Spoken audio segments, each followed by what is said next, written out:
any state that has the ability to inflict full spectrum dominance on its citizens is not a free state.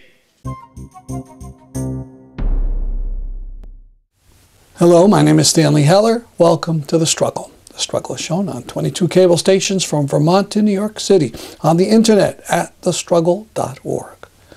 I'm cutting my remarks to near zero to show you as much as we can of the powerful speech by Chris Hedges at the conference One Nation Under Surveillance. Hedges is a former Middle East bureau chief of the New York Times. He's written several books, including Days of Destruction, Days of Revolt. The crimes for which Richard Nixon, along with the abuses of power by the FBI that prompted the very formation of the Church Commission, are now legal. Our liberty has been sacrificed on the altar of national security.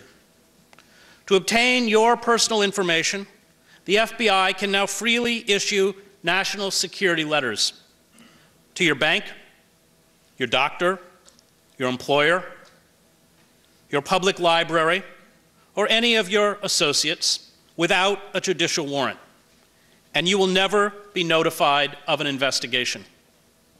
It can collect and store in perpetuity all your metadata of your email correspondence and phone records and track your geographical movements everywhere. It can assassinate U.S. citizens if it brands this citizen to be a terrorist. It can order the military under Section 1021, as I mentioned, to arrest you, strip you of due process, and hold you indefinitely in military detention facilities, including in our offshore penal colonies.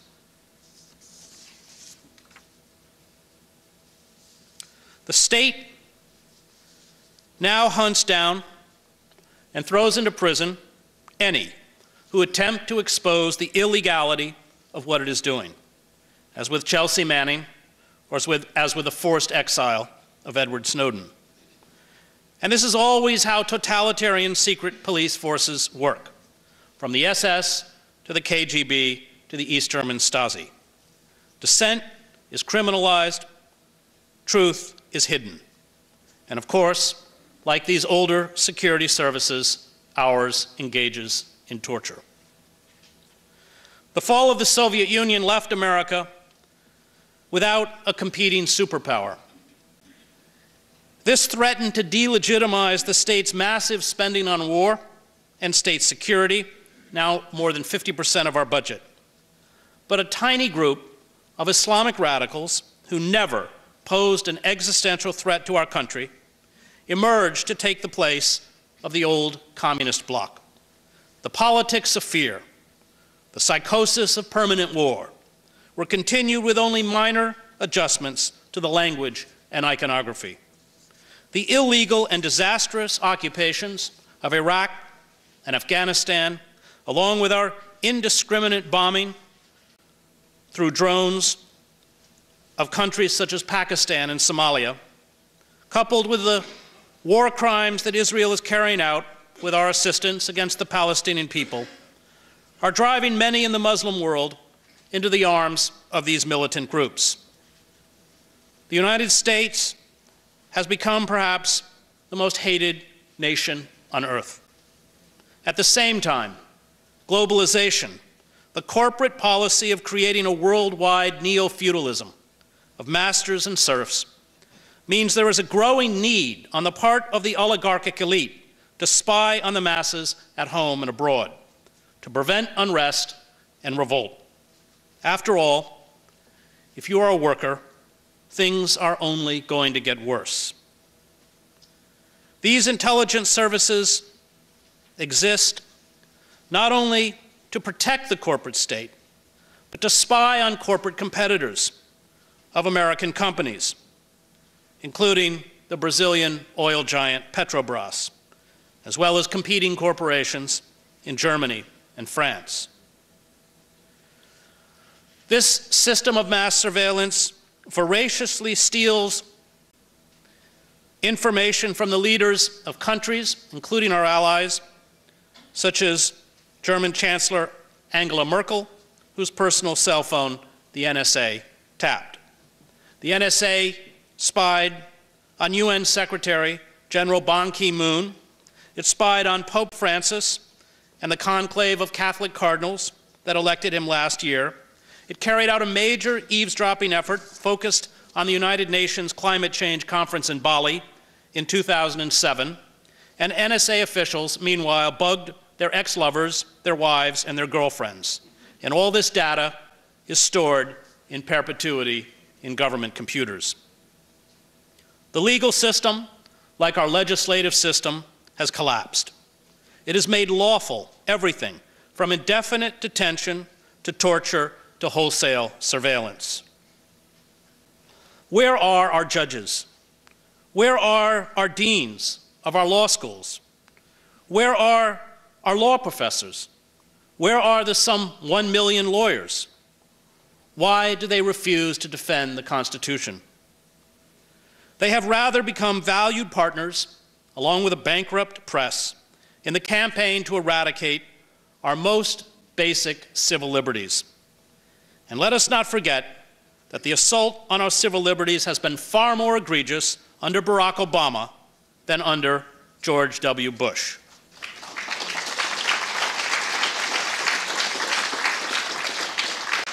The security state and our for-profit military-industrial complex masterfully manipulated the trauma of September 11th. These forces used the attacks as an excuse to increase the massive pilfering of taxpayer dollars, especially by the Department of Homeland Security, which has a public budget of $98.8 billion. The truth, however, is that the system of internal security is so vast and so secret, no one in the public has any idea how large our programs are or how much we spend. The irony is that our 16 intelligence agencies overlooked the numerous signs and evidence leading up to the 9/11 attacks. They failed, just as they did when they were unable to anticipate the fall of the Shah of Iran or the collapse of the Soviet Union, or when they told us that Saddam Hussein had weapons of mass destruction. But there is a rule in Washington: never reform failed bureaucracies. Never hold government officials accountable. Rather, give them more money, and above all, keep failure a secret. Relationships with foreign intelligence services have, at the same time, vastly expanded our system of global mass surveillance, creating an immense global system that obliterates the rights of people at home and abroad.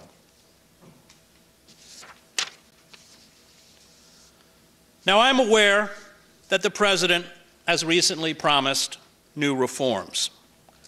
But I ask you, how many times does Barack Obama have to lie to you before you get it? Look at his review group on intelligence and communications technologies, set up ostensibly to make recommendations for reform. The very same intelligence chiefs that have carried out these abuses led and directed the group. Or look at the request by the German Chancellor that we stop spying on her and her citizens. The US government rebuffed her request.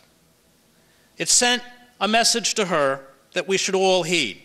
And this message is, it will continue to do whatever it wants. The corporate state has no intention of giving up the most effective and pervasive system of mass surveillance in human history. And all vaunted reform will be empty and cosmetic. The NSA and other intelligence agencies have become our nation's voyeurs and peeping toms. They read our electronic bank and medical records. They know what our kids post on Facebook or Instagram. They have all of our emails and text messages. They track our movements through the GPS on our cell phones, and they are not alone. Corporations also track our online searches, what we buy, and then analyze and store that data to use it for commercial purposes. We cannot trust those who hold this power and profit from it to reform themselves. History has too many examples of such naive trust being breached. Only an independent judiciary can constrain those in power, and that is why Congress and our courts have been emasculated.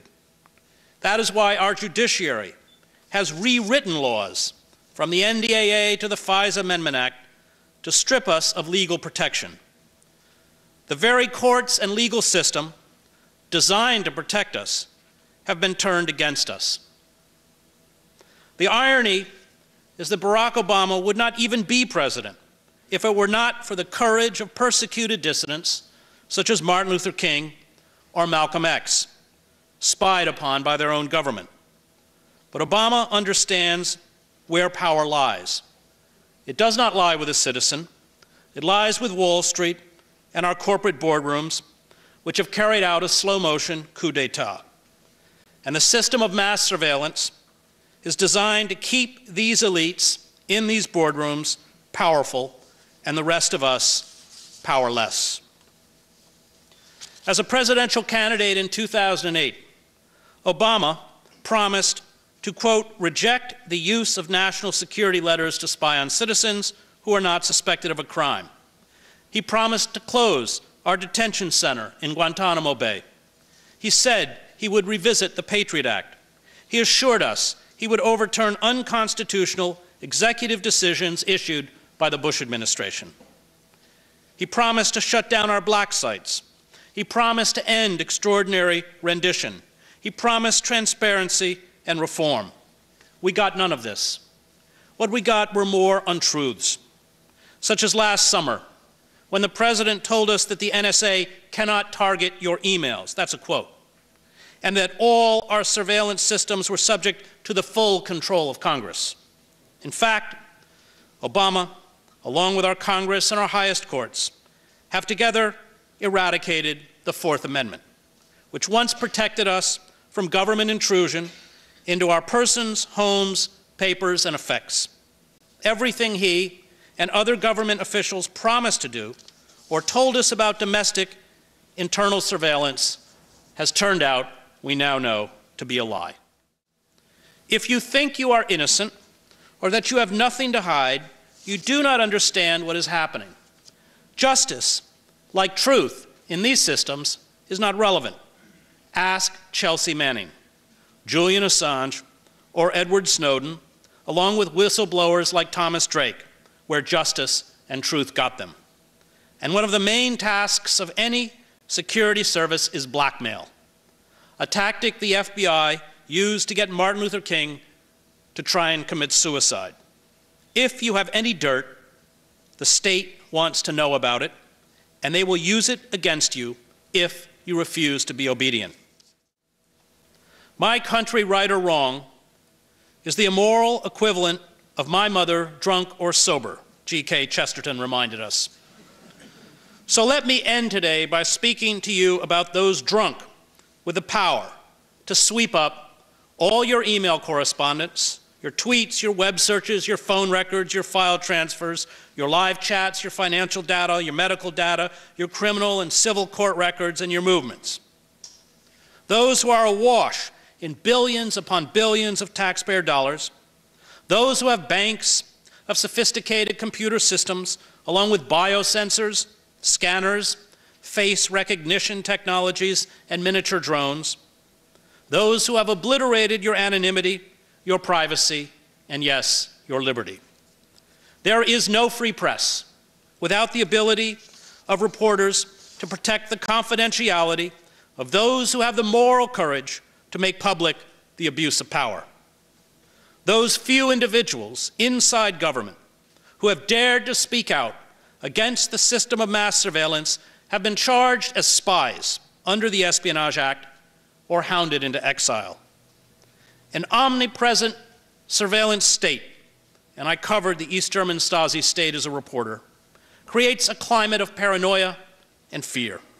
It makes democratic dissent impossible.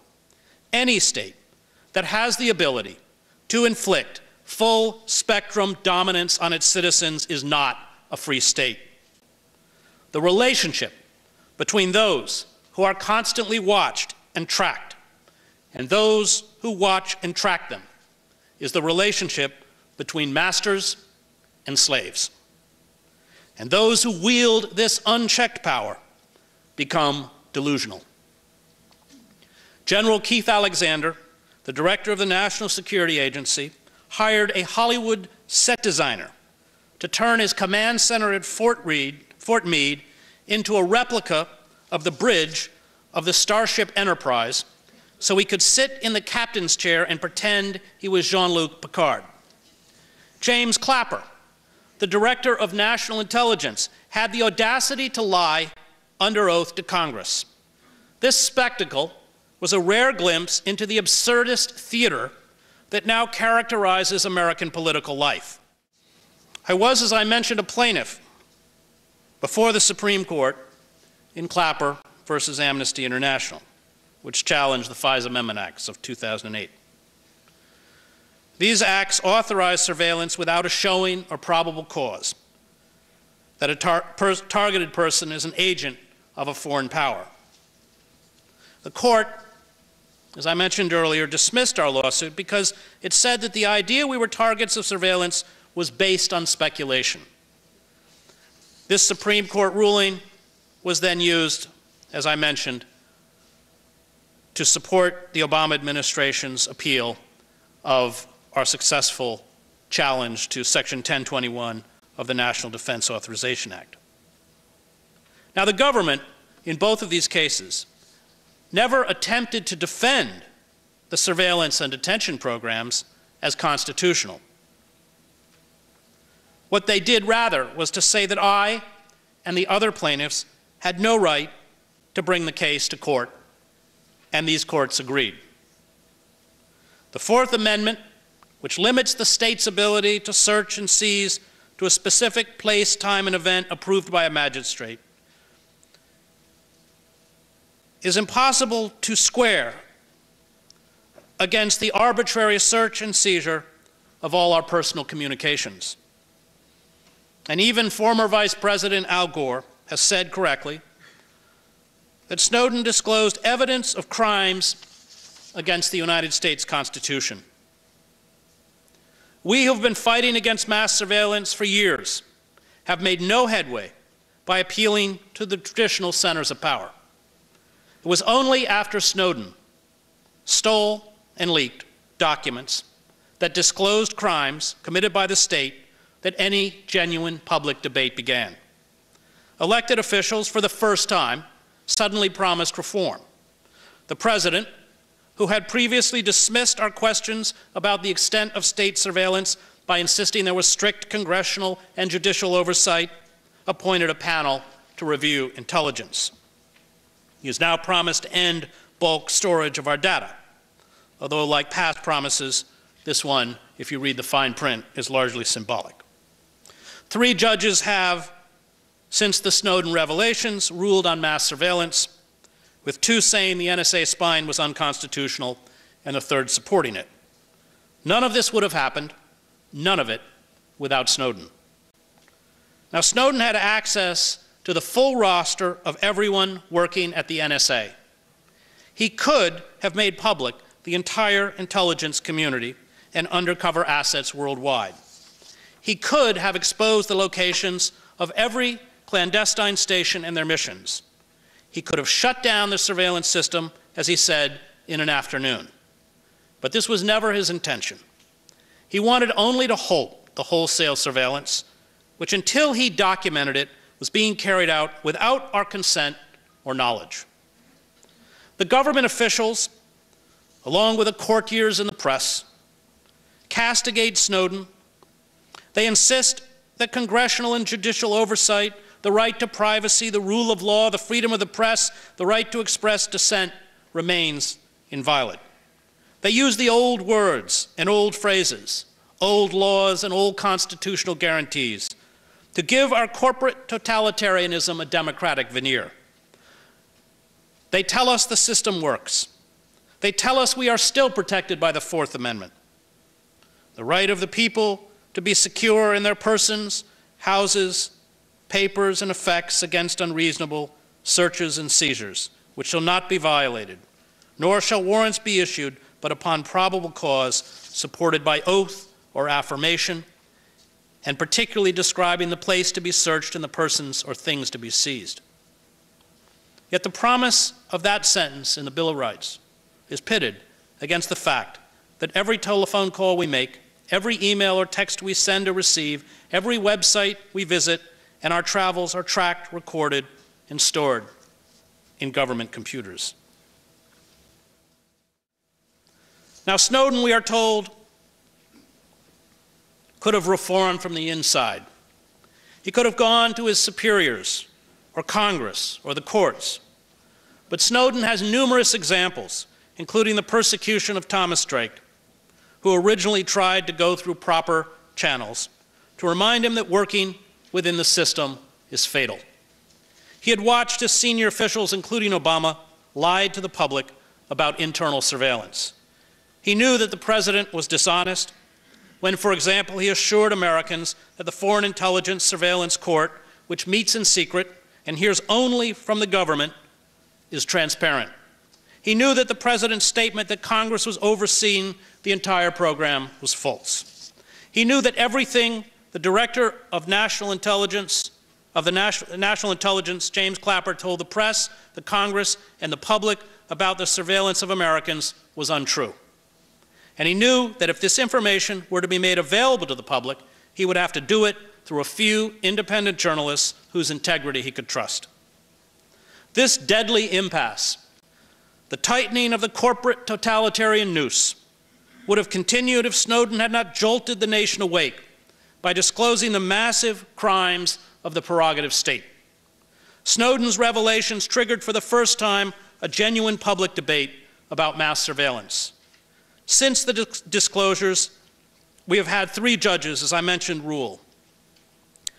A presidential panel has established, and some members of Congress, although this was the body that authorized the Patriot Act and Section 10215, which ostensibly permitted wholesale surveillance, have expressed dismay at the extent of the NSA's activities and the weakness of its promised reforms. I do not trust the system to reform itself. But before Snowden, we had nothing. Snowden's revelations made us conscious. And as George Orwell wrote in 1984, until they become conscious, they will never rebel.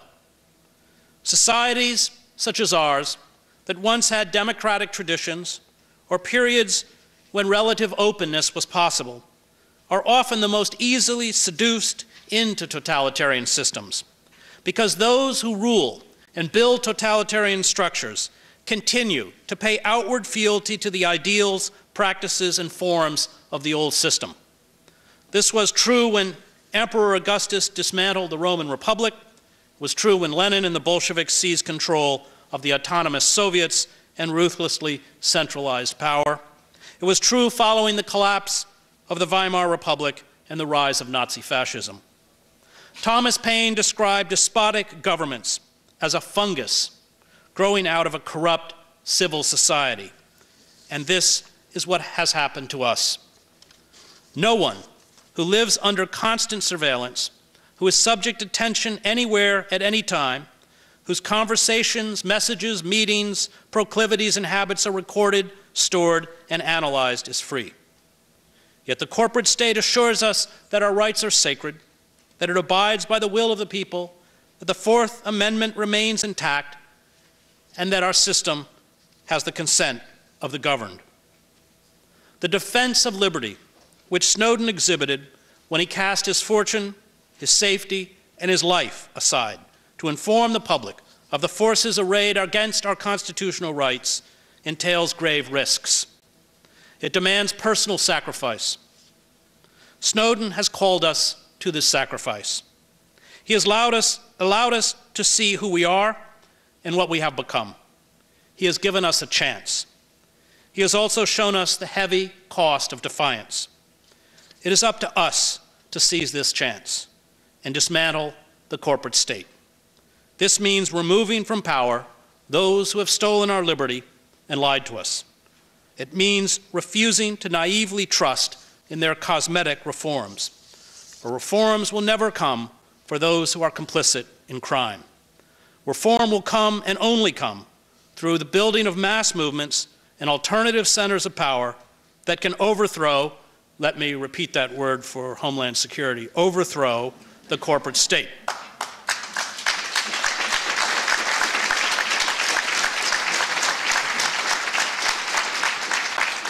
If we fail to sever these chains, we will become like many who did not rise up in time to save their civil society's human chattel. This means we too must defy the law and engage in civil disobedience. There is no other way for the truth to be told, and there is no other way for justice to be recovered. Do not be fooled by those in power. They will not save us. We can only save ourselves. We are the people we have been waiting for. We must find, like Snowden, the moral and physical courage to tear down the structures that enslave us.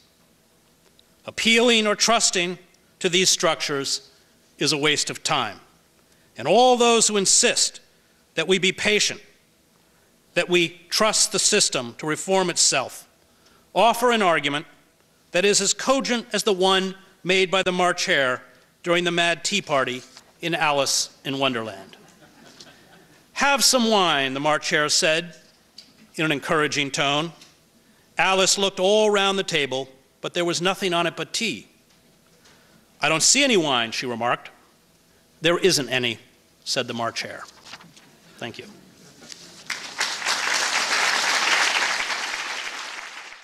His full talk was over 40 minutes long. You can see it all on our website or on our YouTube channel, Struggle Video Media. 10,000 people have seen it already.